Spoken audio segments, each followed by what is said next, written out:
now.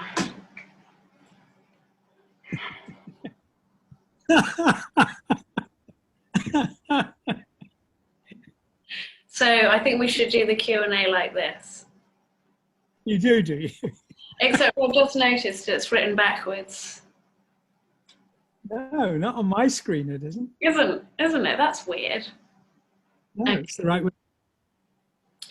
So in case anyone didn't realise, it's Dad's birthday today. Oh, I missed the Planet Rock thing. Huh? I missed the Planet Rock thing. Oh, it was really nice. So Heavy Trev wrote to Planet Rock to say that he'd been really enjoying the live videos and Q&As, and he knew it was your birthday, so he asked them to play 3 songs, and it was Budgie, The Gun, and Uriah Heep, one of their songs each. All right. Really, really nice. So you'll have to catch up later. Okay, yes. Well, I've got the link. Yeah. Were you not up yet? I hate to admit it. Okay, so hey everyone, long time no see. It's Freya in Japan. Some of you have been a bit confused, I think, about who's been doing the live videos with Dad, because it wasn't me, it was Christabel. And I also noticed that some of you were like, it sounds a lot like Freya. Are they related? No, we just have the same accent. And went to the same school and grew up in the same area. I didn't think I had an accent, but I guess there is an accent where we grew up. Yeah. So I thought I'd address that immediately. And I'm back and I'm here and we're going through your questions on Dad's birthday. Happy birthday, Dad. How does it feel being 76? Is it any different? What a question. Horrific when I think about it, but when I don't think about it, brilliant. That's a nice message for anyone out there, 76. So we're going to be covering questions from not last Wednesday, but the Wednesday before, last Wednesday, and maybe a couple from today as well. Okay. So should we get started? Go for it, go. Okay.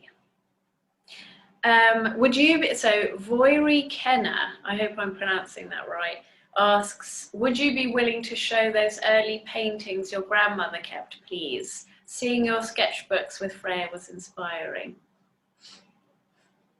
Got your old sketchbook? Well, I've got my, I don't have my drawings from when I was a child. And I have them, but I don't know where they are. I should have a look for them. But I do have some early sketchbooks. And by early, I mean when I was 17, so not a child. And I was in my first year of art school. So they, you know, I'm going through training. Some of it's only a few weeks. By the end, it's a year. So my first. There they are. So I should say, Dad and I have done these first few questions 3 times. Both times there were audio issues. I hope it's okay today, but they are hanging an exhibition in the room next door. So, but that's why Dad is really prepped, because we've had to do this a lot. Well, these sketchbooks, I guess one thing about them is that to a very large extent, they were drawings that I did outside. Sometimes on my own, sometimes with all my class. And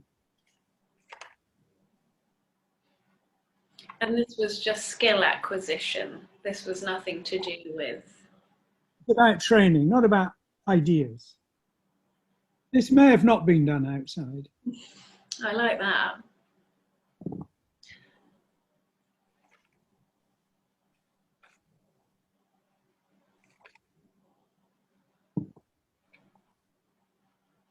Again, those may have not been done outside.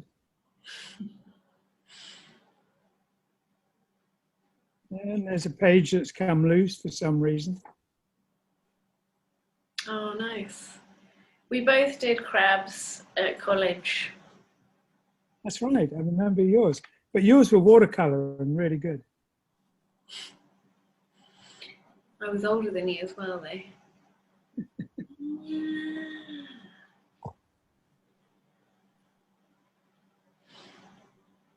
So are these all ink? No, quite a lot of pencil, quite a lot of ink. I think there was a preference that I worked in pencil, but I liked the starkness of it. So there is quite a few in ink.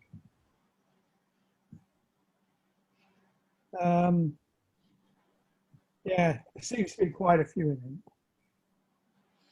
That's very good. I mean, particularly for 17. They're good. The focus was very much on drawing. Nice. And Giving me a headache. Sorry. Oh my God, the world looks green.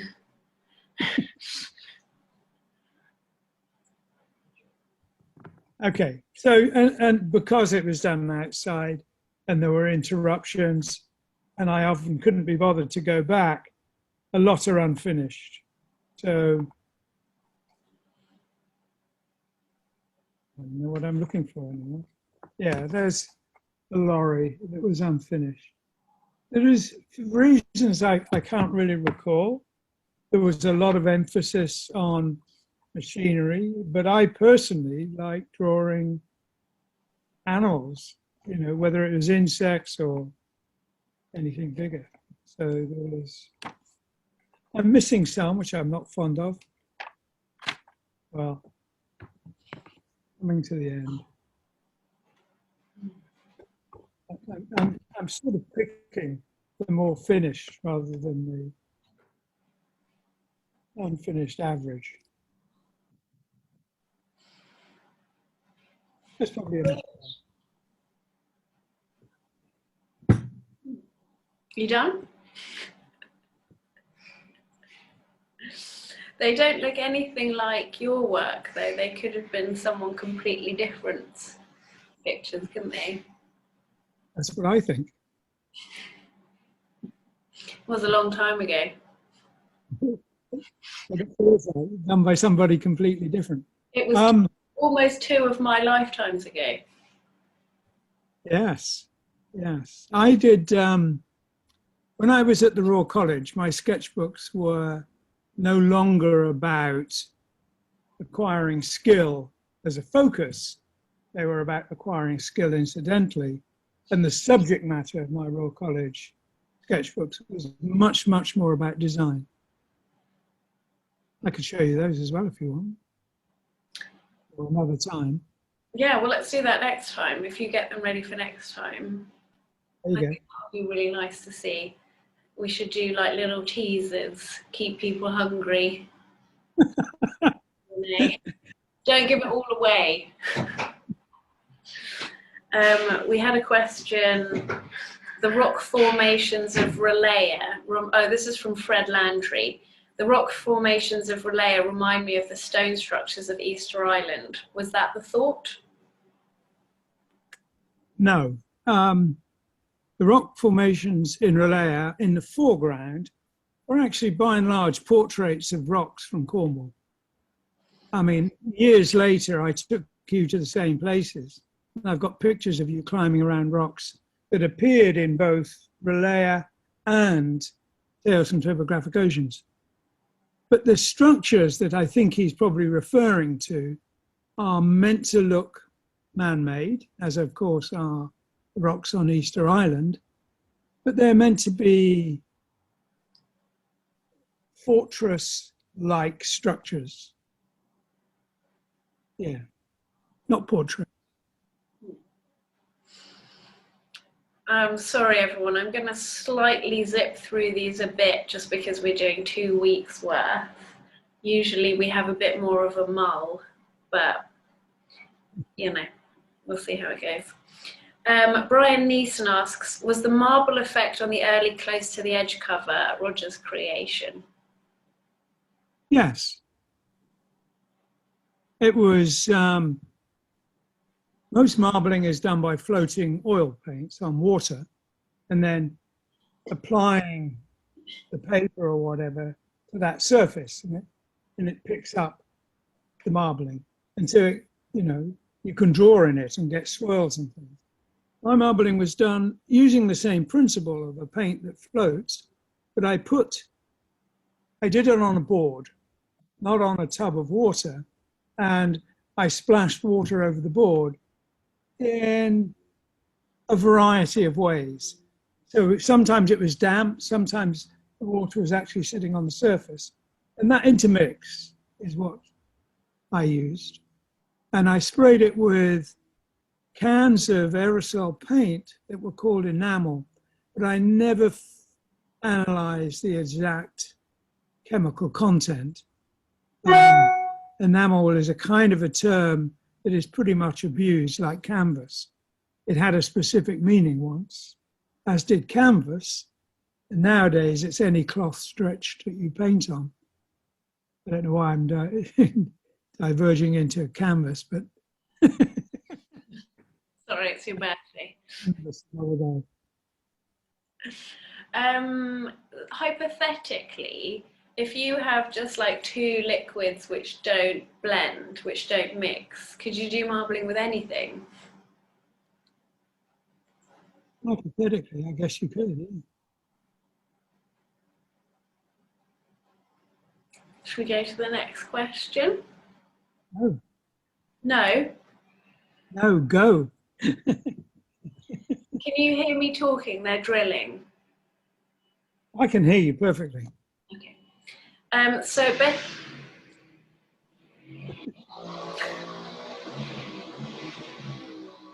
can you still hear me? I can hear you, but maybe your audience can't. But I can hear you. Okay, well then it should be fine. I'm going to try and get this question in really quick. Did you finish the first instruction course, and are you planning another one? From Alan Winter. Yes to both. Probably in October. Yeah. Yes. I don't want to leave it later than October, and I can't really start before. So yes, October. And we'll have to talk about if it's a parallel course or repeating it. And I think what I'd rather do is do different things. Yeah, so this is something that we wanted to ask you guys about, actually. So thinking hypothetically, we did the first course in making a painting from the background forward. So you do a whole painting, you have, it's a landscape, the background, the geology, the flora, the fauna, bodies of water. Is that something that enough people would want to do exactly the same again? Is kind of what we were wondering. Would you want to do that course? Or we were also thinking of maybe constructing a different course with a different theme. So it'd be good to know like what people would like to do for the October one. I think we should also say that the one that we did in spring was incredibly fun. And everyone's still in the group, everyone's, still painting, sharing stuff, and it was just brilliant, wasn't it? It's still going on, but it was really great. I thought it was wonderful. I can't speak for everybody, but it was an incredible learning curve for me.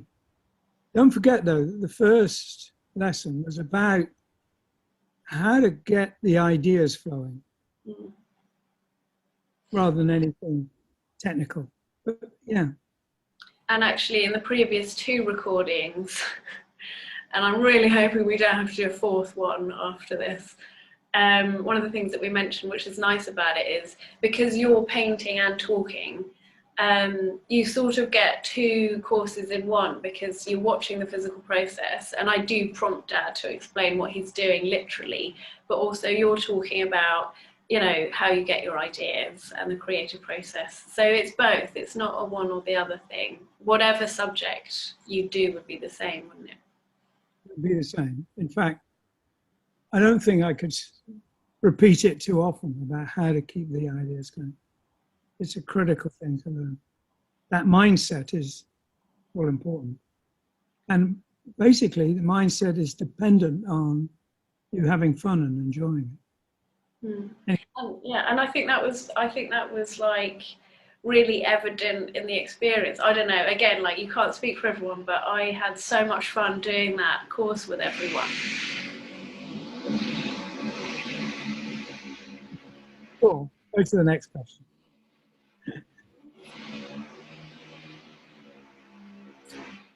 I'm so sorry, everyone. Like the first time we did this, you had gardening going on in the background, didn't you?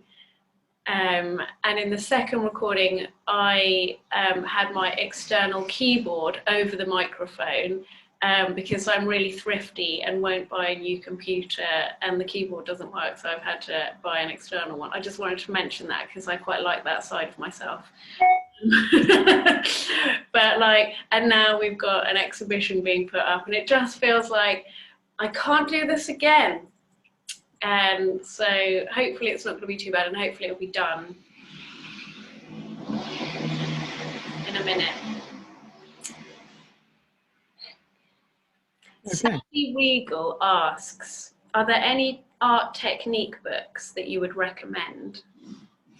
I'm going to show you 2, but I've emailed you the 5 that I've recommended. This is one. This is James Gurney, who did all the Dinotopia books. And he goes into an enormous amount of detail about oil painting. And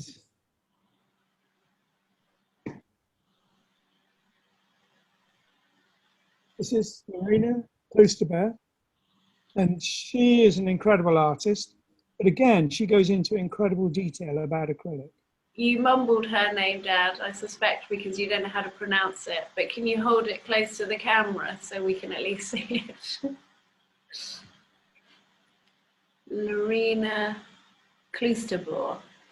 Yeah. I'm guessing. So those are 2 good ones. Yes. There was another which I mentioned, which is Patrick Woodruff's A Closer Look. And my gosh, it is a closer look. It goes into incredible tiny detail.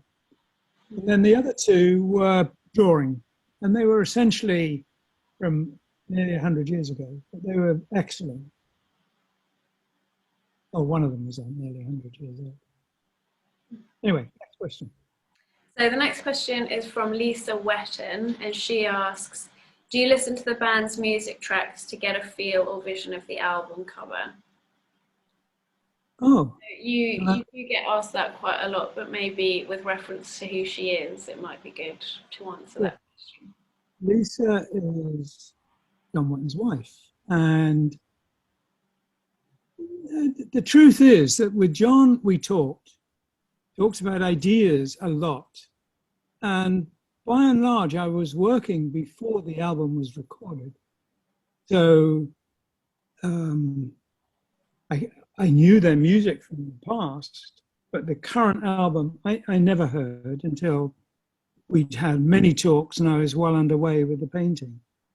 So yeah, it was very interesting talking to John because he was interested in mythology and I suppose all the roots like the Golden Bough. So it was a fascinating conversation. And that was more important than listening to the music because the music wasn't always available. So Maddie Percy asks, what's the current audiobook you're into when painting, Roger? Okay, well, because we've done this a couple of times, the last 2 times when you asked me, I was listening to Dreamcatcher by Stephen King, which is very gruesome in parts, but I thought a good story. Currently, what I'm listening to is Pinker. What's his name? Steven Pinker.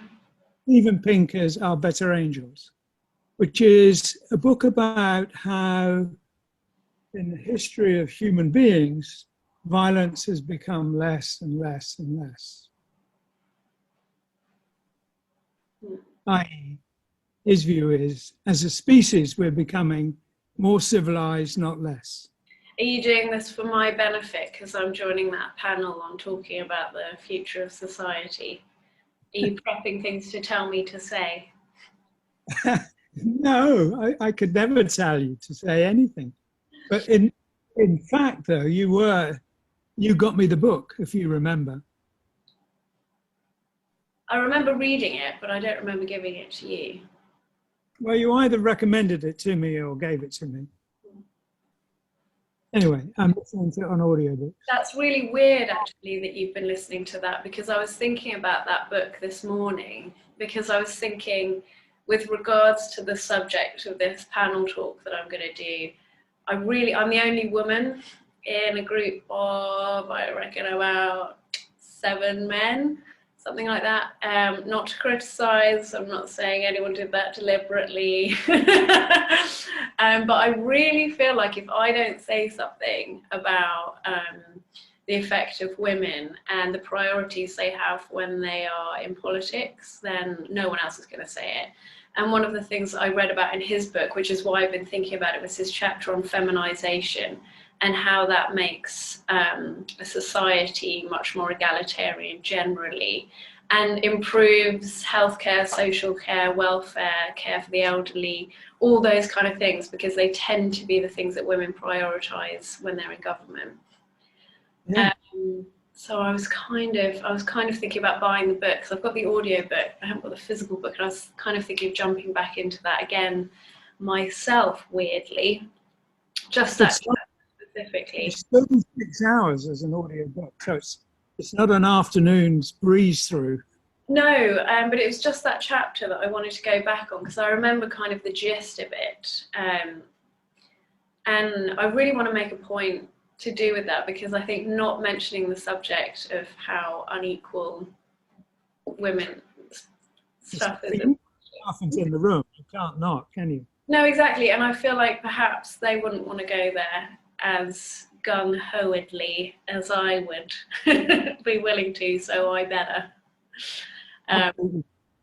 Huh? I said, absolutely, you must go for it. Weird though, that's weird. I'll get the book again.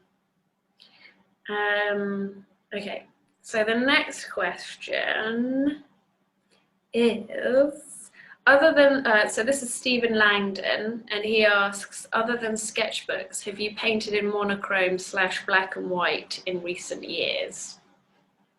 I do it all the time. But when I'm working in black and white, it tends to be like a drawing, really. In fact, I've been pondering for years now doing a book of just black and white drawings, because I find the drama of it very exciting. And you could see back in my early sketchbooks, I did a lot of drawings that were just pen and ink, black and white. And it's kind of crept into my DNA, if you like. I just love doing it. So I do. And a lot of my paintings, which are colored, are also very monochromatic. The two I did for Rick Wakeman, Return and Journey to the Center of the Earth, one which was a kind of a teal, a kind of turquoise color overall, and one was a kind of ultramarine blue. Both were pretty much, to start with, totally monochromatic. Sorry, I've heard this 3 times. Right, look as if you've only heard it 1.5. There you go. Practice makes perfect. You don't say. You don't say. Okay, so Anders Markland asked, did you learn a little bit of painting when you studied at the Royal College of Art? That one. Learn a bit of painting when you studied at the Royal College of Art? Well, basically, we weren't. We were pretty much assumed that the basic skills we knew And the basic skills most of us had in the department I was in, I was in the furniture school. Most of the time there, I was doing an architectural project. But I also was asked to design at least one piece of furniture, and I did the sea urchin chair.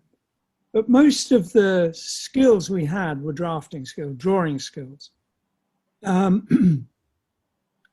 And to render the things I was designing, which even from furniture to architecture involved three-dimensional curves, they were very hard to demonstrate in simple plans and two elevations. So I had to learn how to make them work in apparent three dimensions as a drawing and really as a painting. So I kind of taught myself. I wouldn't really call it painting, although sometimes it was, but it was definitely to start coloring the drawings to show how they worked in 3D.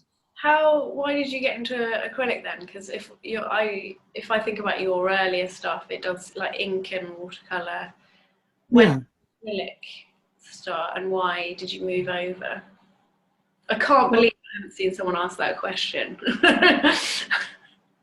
Well, there's a number of reasons. I love the precision of doing a very detailed drawing and coloring it. I was very happy doing that. But there came a time around my 40th birthday when my eyesight started going. Everyone's does about that age. And I needed glasses, which I'm wearing now, and I didn't at the time. But I also needed magnifying glasses. And the hassle of working that way was tremendous. You know, magnifying glasses, give me a break. So I thought I would try painting big so I could be looser. And I loved the transition. The first one I did was the Asia album for Astra, which is very tight. So I didn't really let go. But when I'd done it, I realized I'm doing this as a drawing. I've got to let go. And then what made you think you had to let go? Had you seen somebody else's work and thought that's not how acrylic is done, or did you just think I can let go? I just thought I can let go. I love the elegance and speed, the gracefulness of a line when I'm sketching, and I wanted to capture that in a painting. And the only way you can get the fluidity is to make the movement. If you're not moving, you're not getting the fluidity. So it was a question of learning how to do it. And at the same time, learning to give the impression of as much detail as when I was drawing, but without doing it. Which sounds like cheating, but it isn't. It's learning how to trick the eye. All of it was fun. So I love painting then, but... Me too. The sad tragedy was, if I'd wanted to learn painting at art school, by the end of my first year at Canterbury, no art schools in the country were teaching it anymore. They'd moved over to a definition of art that was cerebral, when tragically there wasn't the intelligence there to do it. So it was a kind of cultural error on a national scale, well, international scale. Did you ever get that feeling like, I remember being at certain art colleges, I won't name which one or who the tutor was, but just sort of thinking, I cannot friggin' wait till I'm famous and I'm going to badmouth you so much. I'm going to tell everyone what a pile of rubbish this was and it's all your fault. And now, like, I'm not saying I'm famous, but now if I ever get interviewed for anything, I'm like, I can't say anything, I can't say. And to be honest, one of them, I can't even remember their name, but it is that thing, I can't. And I don't know why, but now I'm so tempted. But I can't do it, and I would have loved to. Do you ever get tempted to name and shame? I did it at the time, so I had lots of clashes in my first, especially at Canterbury. But the Canterbury, in a way, it would have been unfair because I was doing industrial design, not fine art. We continued getting life drawing classes. We continued getting taught perspective, measured perspective, shadow perspective, all those academic disciplines that the fine art students had abandoned. Well, the students didn't abandon, the college abandoned. So all the important technical stuff about how to make paint work and the creative stuff, all of it, it all went. And it left everyone bemused and wondering what the hell to do and never finding out. And since then, of course, there have been generations of teachers who never learned to draw and have affected to despise craft skills. They pretend it's all about creativity, but creativity is so linked to craft skills that their creativity lectures are drivel.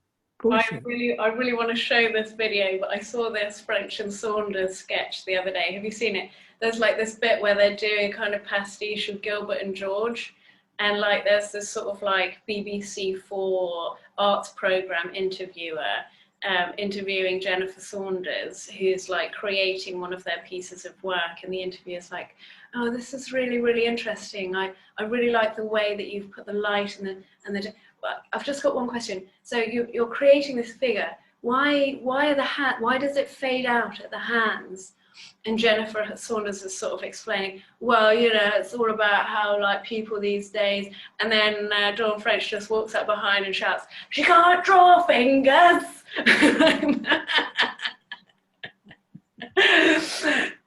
That's it, really, isn't it, though? By the way, that's no trivial thing. No. You know, I go back over some of my early work and I think, God, I made a hash of the fingers. Sometimes I got it right. I sometimes got it right, but not always. But there is a lot of artists I think you can look at and be like, they've gone to quite extraordinary lengths to miss out doing this thing you'd think would be in there, and you're like, I wonder if that's because they can't draw fingers. But we all have different ways of expressing ourselves, so. I'm going to repeat a little anecdote, which I repeat a lot, but I think it's worth doing it. I was invited to a nearby College of Art by the students to talk about drawing. And basically, I told them a little story within a story about how I had a personal revelation, if you like. My breakthrough came when I was ill and I was at home and I was told to draw a bit of wood. And I'm going to finish. Basically, we've been taught to draw in 45 or 90-minute segments. And this was the first time I'd done a drawing that lasted 12, 15 hours. Anyway, I was talking to the students and I could see in the backgrounds a lot of agitated members of staff. And in the end, they couldn't hold themselves in and they said, "Oh, I suppose you think art is all about technique." And I kind of saw this one coming.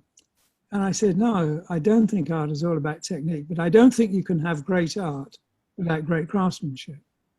And I quoted the thing from Kendo, that you train the hand so the hand trains the mind. And I do think creativity is to an extraordinary degree dependent on acquiring physical skills.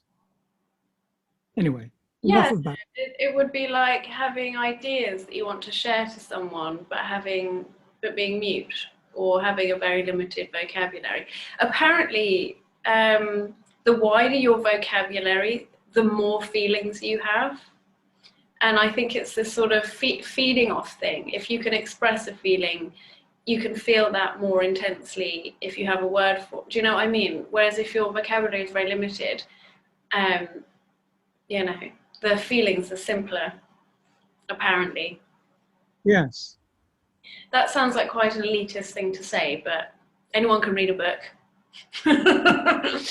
Actually, that's not true. That sounds really elitist. Let's change the subject. Change the subject.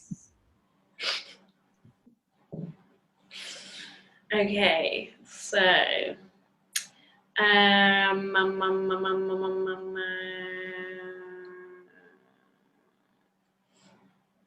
oh yeah, so Travis Creason said, I remain very confused about when this was filmed and if it's Freya doing the voiceover. Could anyone alleviate my ignorance? So yeah, and then not Freya, a friend of Roger's that sounds very similar. Well, you explained that at the beginning. I did explain that at the beginning. I would like to say though, I feel like Christabel and I, we sound really similar, but I think we've got like a really different flavour. So if anyone's confused, this is how I was kind of thinking of it. Like, we're both like English women with a particular accent, but Christabel is like a really zen, calm, chill, relaxed kind of person.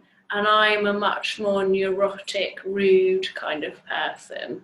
So if anyone's confused, I think that's a good thing to remember. If someone's being rude to Dad, it will be me. And if someone's making you feel like really chill and relaxed, it'll be Christabel. Okay, so Garland asks, for Q&A, in your early work, you seem to use mixed media to create camera-ready art.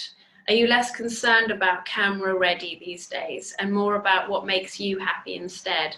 Or has technology allowed you to be less concerned about that? Well, I didn't really use mixed media to make artwork camera ready. I did learn that a painting that looked like it had one color, if part of it was ink and part of it was crayon and part of it was gouache, that one color uniformity would be photographed incredibly differently. So I did learn that the camera was not comfortable with different media. But I switched to acrylic, not because of that, but because of the reason I gave just now.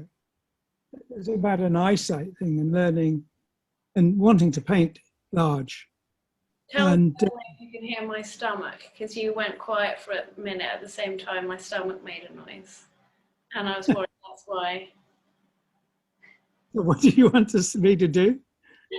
No, like my stomach made a loud noise and you went quiet at the same time. And I was wondering if it was because.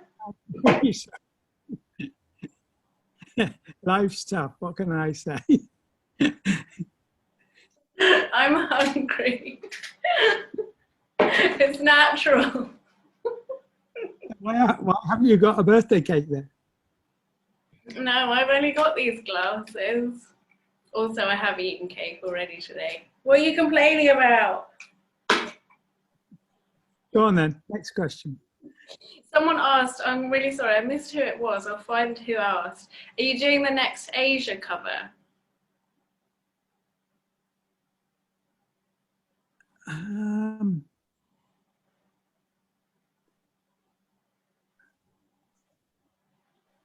Don't know what the answer to that is yet. I would like to, but and I believe I've had a conversation about it, but it's definitely not set in stone yet. Well, sort of on that subject, David John Croft Boyce asked, first there was a New Year Yes cover, now a new DBA cover. You had said that there were 3 contracts you were working on. What is the third, and how long do you allow yourself to complete an artwork?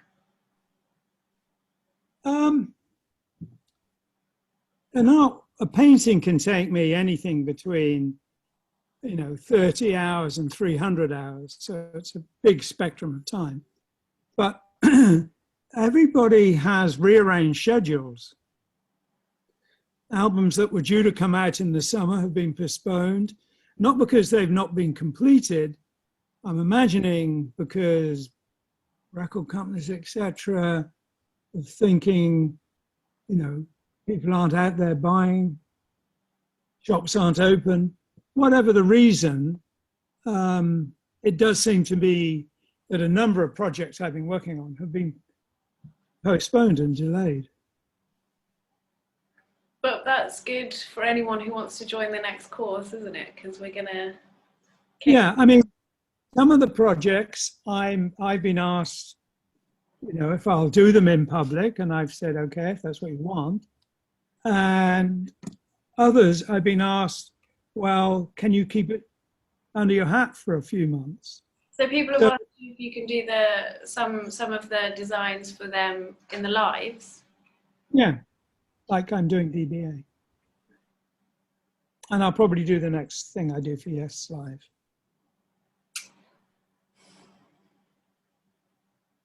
I want to do it too. Alan Winter asks, do you often /ever/never rest your hand on the canvas while you're painting? Hard to tell from here. Ever use your fingers to spread paint or ink? Not to the degree, of course, that Turner did. Besides which, Turner was working in oil, and it's much more susceptible to it. I have often used my fingers to remove paint when I didn't want to hang around looking for tissue or something.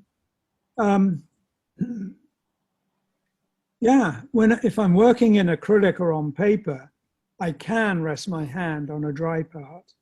But of course, you know, there's the marl stick, which is the perfect tool, because the marl stick doesn't just allow you to rest your hand when you're painting, you can move it.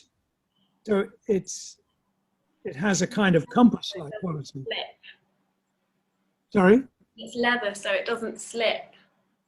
Yeah.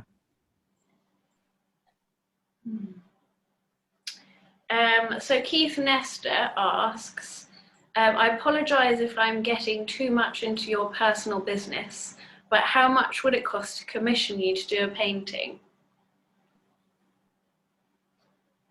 I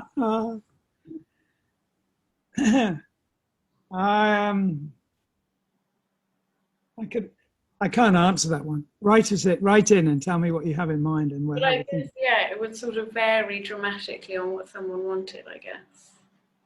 It would vary for lots of reasons, yeah.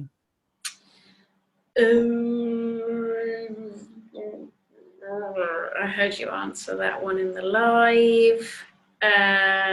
Lots of people said happy birthday. Thank you very much. Thank you. Marianne Mayor D'Alessio said, that is definitely not how you pronounce that name, sorry Marianne. Happy birthday, Roger. Thank you for your live feeds. Such a wonderful gift to us to watch you work and get to know you. Enjoy your day and eat cake. Have you got any cake today, Dad? Are you going to have some cake? I'm sure I'll find one. Thank you. Lots of people. So this, I didn't completely understand this question, but you might. Scott Bluebond, who had a little video of you guys meeting, wrote, "Happy birthday, Roger. Yes. What is the latest with the fashion line? Thanks." Is that the thing that I saw the picture of with like all the sort of t-shirt ideas and stuff? I don't know. I mean, he might be referring to Valentino, or he might be referring to Yes merchandise. I don't know. And I think it was the latest. Sorry? You said yes. Well, Valentino had a bunch of Yes designs. Yeah, but I think he's talking about, I mean, I'm not sure, like, we saw, you showed me some design on paper on a website of like lots of different t-shirts and sweaters and things that Yes were doing for their clothing stuff. Are they kind of launching a new? They are. Yes do 3 types of sales. They do retail sales in shops, they do online sales, and they do tour sales. And I think all of it is pretty much managed by their merchandising company, one way or another. They don't do it individually or through Martin. But I would say, for me to answer that question, I go on their website. So I would say you could do it too. You could go on their website. I did a really cool dress. What was the one I did? Was it Freya's Castle? I did it for me, just as a wrap over dress. And it was because someone had said to me... You did Leia. Huh? Someone had said to me... I said you Say that again? I said, the one you did for Yes was Leia. You did Freya's Castle as well. You did both. I only had Freya's Castle made up though, but the reason was, and this was a little while ago, but someone had said to me that if you're a woman, there aren't many sort of particularly feminine-y clothing-y things, like you can get a t-shirt that's smaller, but they don't have like dresses or anything. So I had to... And we have proposed Freya's designs to them, and they responded favorably. I don't mean Yes. Yes did like them, but the merchandising company is the bottleneck on these ideas. Yeah. Yes didn't like them. No, Yes did like them. I was gonna say, come on, guys.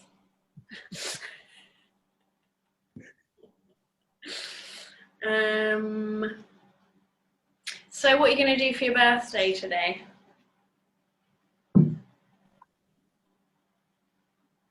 I'm going to paint. Because in England, it's a bank holiday. And I love the quietness of those days. So, yeah, that's what would appeal to me. I might go for a walk up the hill. Yeah, probably I'll do that. So a walk and paint.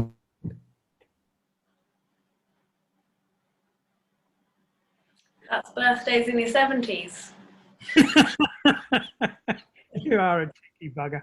I have to get Christabel to take over. You know, I am joking actually, because like I know Corona is terrible and I don't want to make light of it. But it's my birthday coming up as well, everybody. And actually I'm slightly relieved I don't have to organize anything. And I'm kind of like the idea of just, because, you know, it's difficult, you know, social distancing and everything. So I'm kind of glad for the excuse to just sort of be like, I'm just going to go for dinner somewhere I like and chill out and, you know, take a day off. Yeah. Yeah. I also should say, by the way, this isn't a background. This is my mural. I hope you'll like it, in case you were wondering. It's not finished. But I'm in Tokyo and I'm in my room, which is called Freya no Hair, which means Freya's room. And I paint and make artwork here, and I also teach kids sometimes. And I asked one of my favorite students, I don't really have favorites, but I do have one. No, I have several. They're all my favorites. But I said to her, like, what would you like to see in the mural? And she said a unicorn, a lion, a phoenix, a waterfall, and her. So this is going to get really interesting. It's going to be a little Japanese girl and a waterfall and a unicorn. But I really like that confidence, you know. Yes. And I said to her, where do you want to be? She was like, here. In the middle. I can't wait to know her when she's an adult. I have a feeling she's going to do lots of interesting things and not take any rubbish from anyone. I have to keep saying rubbish because I am trying to be careful with my language. Is that the last question then? Yeah, I mean, so what I always say is I miss some of them. So I explained this several times before, but no one saw it because we couldn't use those videos. My computer, for some reason that I don't know, has translated my Facebook into Japanese.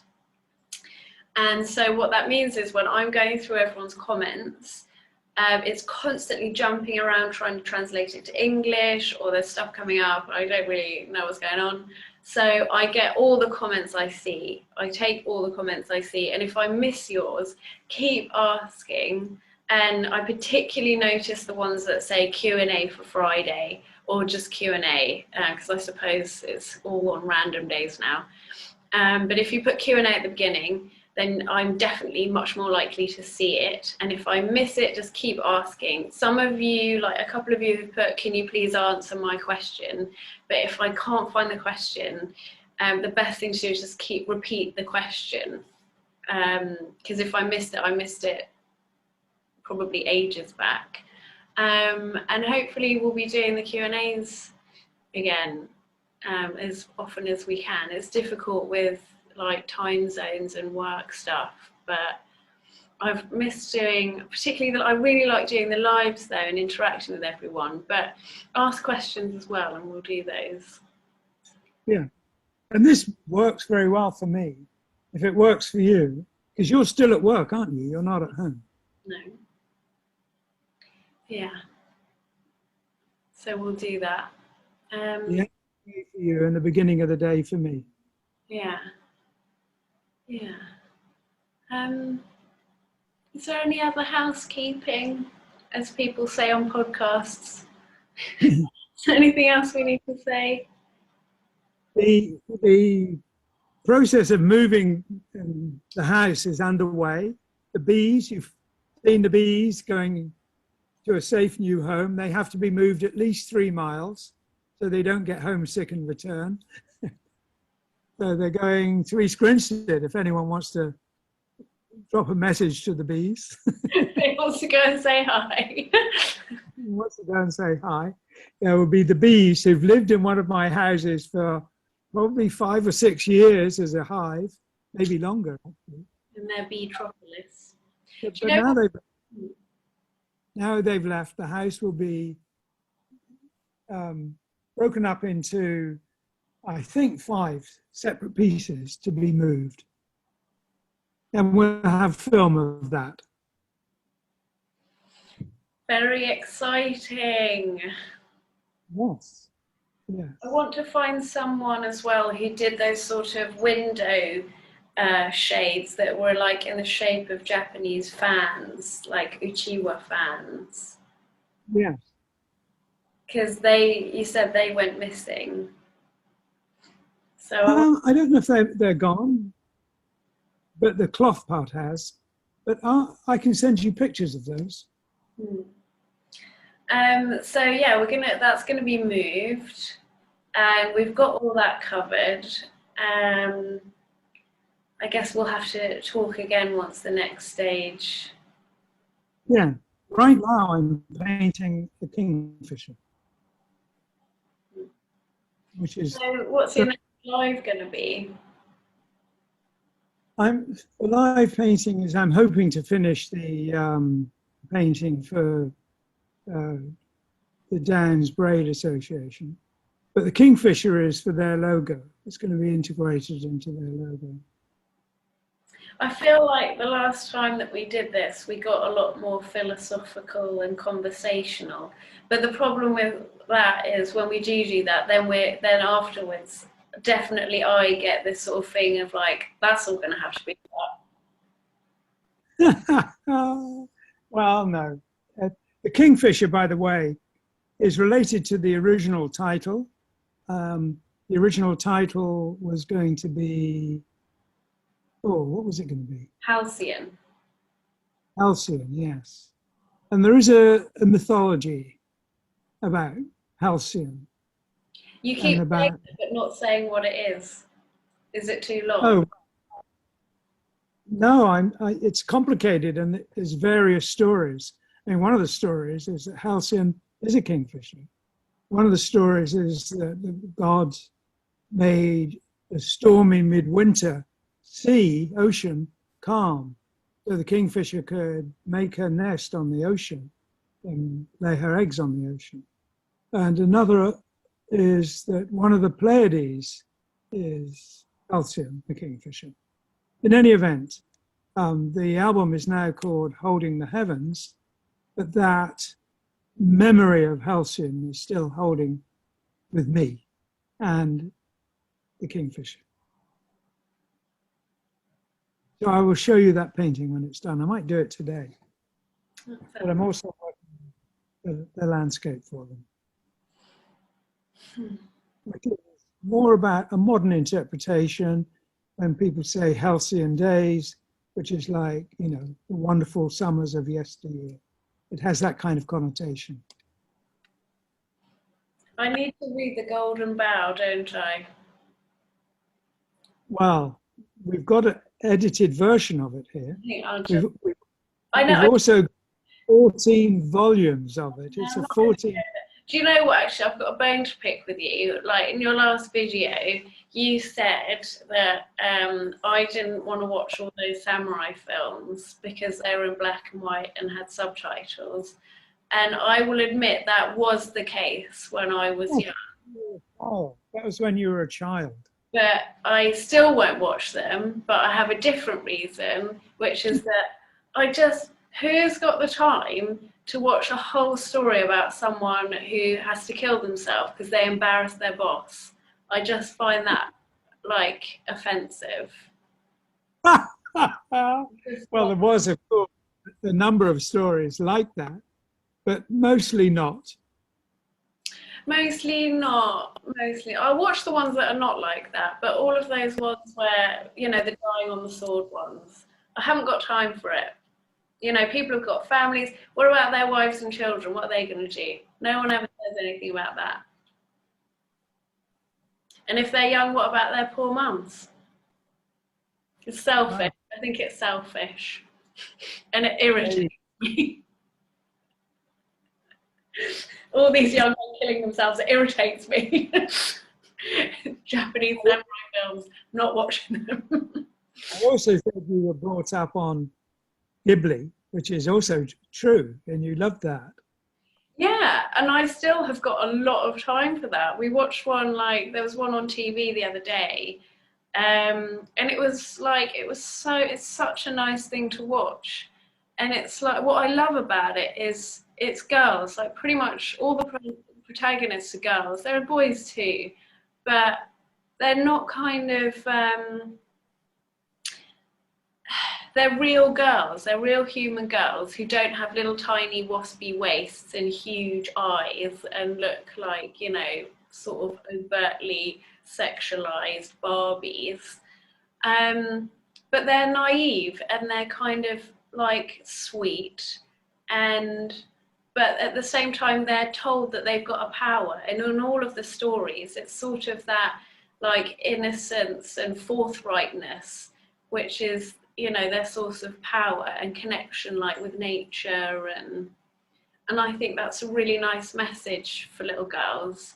Yes, you're small and tiny and know nothing, but in your goodness, you've got a form of power in the world that other people forget or lose, which I think is really nice. Yeah, my favorite is still My Neighbor Totoro. It's amazing. Do you know, and whenever I watched it, that was the one that was on TV, and I just cried all the way through it. And it made me want to go and buy some acorns and plant them in the garden and just go and see what happens. There you go. Yeah. Okay, well, we've done a good hour. Thank you very much for joining us, and we'll do it again next week. Will we? Will we? Yeah. I must check my schedule. Well, we don't have to do it a week from today. Okay. Well, we'll figure out. Okay. Well, thank you for joining us, everybody.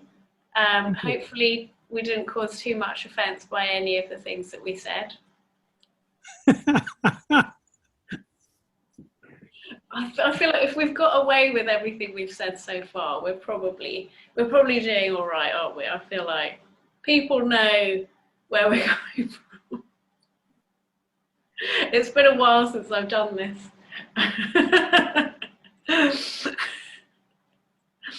I'm sending you a letter about the other thing. Hmm? The RSA. Okay. Your Well, Dad, I'm going to stop recording and then we can have a normal conversation. See you next week. Thank you very much. Bye-bye, everybody. Speak to you soon.